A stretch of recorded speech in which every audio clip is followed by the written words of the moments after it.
Nous continuons notre série de découvertes des vins du Rhône avec un concept original ce soir, du Beaujolais dans une canette. Si cela est très répandu à l'étranger, en France, cela reste peu commun. Un reportage d'Amélie Duchamp. Ici, on a une canette de vin. Qu'importe le flacon, tel pourrait être le slogan de ce fleuri.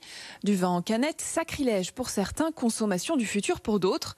C'est en tout cas le pari qu'a fait Anne Victoire en sortant 30 000 canettes de ce vin prêt à consommer. La canette, c'est pas du tout fait pour être stocké dans une cave. C'est vraiment le truc quand on a une glacière pour un pique-nique, quand on habite dans un petit espace et qu'on a envie de mettre un peu de vin au frigo. Quand on n'a pas de cave chez soi, c'est trop pratique. Anne Victoire reprend le domaine familial de son père Gilles, qui met lui aussi la main à la pâte.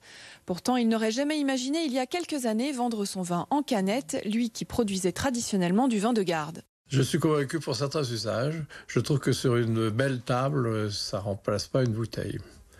Mais pour tout ce qui est transport, tout ce qui est occasionnel, ça marche. Par exemple, pour le confinement, ça a bien marché parce que les restaurants parisiens ouvraient un comptoir sur le trottoir et les canettes marchaient bien. Des canettes de 25 centilitres, soit l'équivalent de 2 verres pour consommer le vin autrement, en pique-nique, en randonnée ou à deux, sans avoir à ouvrir une bouteille. Des modes de consommation qui fonctionnent bien à l'étranger, mais qui sont plus difficiles à amener dans l'Hexagone. Mon rêve, c'est de m'installer en France. Parce que je trouve ça dommage que nous, on soit un peu arriérés quelque part sur ces choses-là.